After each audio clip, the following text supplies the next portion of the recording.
Hello and welcome to the Indian Spectator. My name is Abhyudesh Sharma. There are usually two streams of thought about anything in this world as also being propounded by the philosopher Hegel, which he called as thesis and antithesis. For instance, left wing and right wing, these and atheis. For Britain's colonialism too, there are also two kinds of thoughts which take rounds at the Tapri gossips.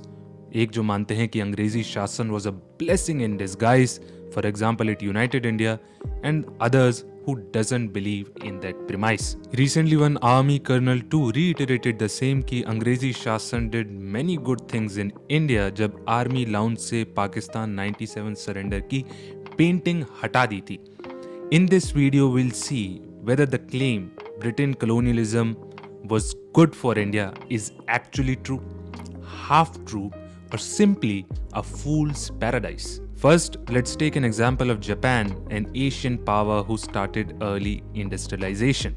1853 में US के commodore Matthew Perry 4 worship लेकर बे of ईडो पहुंच गए थे as a symbol of strength, not to conquer them. So now if we simply give credit to America for all the success Japan got, we would miss out on the Meiji Restoration happened in 1868.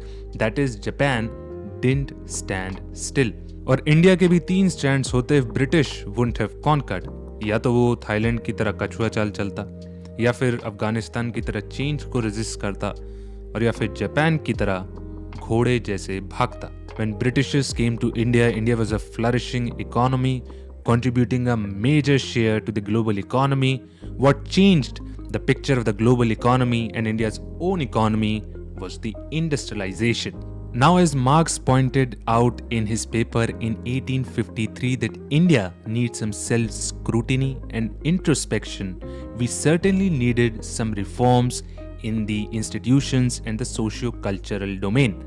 We were not part of an economic globalization, that is industrial revolution, and the intellectual globalization, that is Renaissance, but उस समय हिंदुस्तान को imperialism की ज़रूरत नहीं बल्कि constructive globalisation की जरूरत थी. Apart from that, India also had a rich and diverse set of people, Arab traders on the west coast, businessmen, Jewish communities, Parsis, and in its long history, there was a constant exchange of ideas between the Southeast Asia. And Britain ने तो हिंदुस्तान को systematically de-industrialize करा, जैसे कि उसकी textile industry और ship building industry को through various laws and regulations दबाने की कोशिश करी और क्रश करने की कोशिश करी. तो definitely they didn't consciously industrialised India, but you can say industrialization occurred at a very later stage, like the late 19th century, as a byproduct of their rule. और जो भी इंडस्ट्रीज ओन वगैरह करी जाती भी थी, that was foreign owned and उसमें foreign capital use होता था. Now एक और क्लेम है कि अंग्रेज आए और भारत को यूनाइट कर दिया.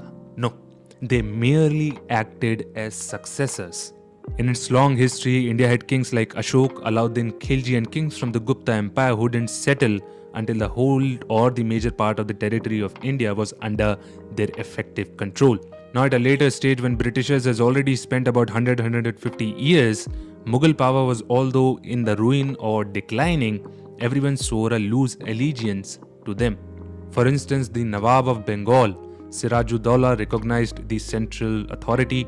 Even in the Sepoy Mutiny, everyone proclaimed Bahadur Shah Zafar as the Emperor of India, seeing India as a collective whole. But India did gain a few things from the British rule. In the words of Tagore in 1941, Indians had gained a great deal from its association with Britain, from discussions centered upon the Shakespeare's drama to liberalism. But in the same breath ही also said कि दुर्भाग्य ये है कि हमारे खुद के civilisation में जो अच्छा है उनकी ब्रिटिश एडमिनिस्ट्रेशन में कोई जगह नहीं है. एक और क्लेम अंग्रेजों के पॉजिटिव कंट्रीब्यूशन को हाईलाइट करते हुए कहा जाता है कि they eradicated social evils. They certainly did so in some aspects. For example, the abolition of sati and widow remarriage by the efforts of social reformers like Raja Ram Mohan Roy and Ishwar Chandra Vidyasagar. But learning from the experience of the revolt of 1857, the extent and the intensity of the reforms post 1857 considerably reduced. Now connecting the British rule with the recent Nobel Prize win in economics, अंग्रेजों ने भारत में extractive institutions बनाए जिसकी वजह से आज भी हिंदुस्तान के governance institutions are plagued by corruption and there is more like a ruler-subject relationship.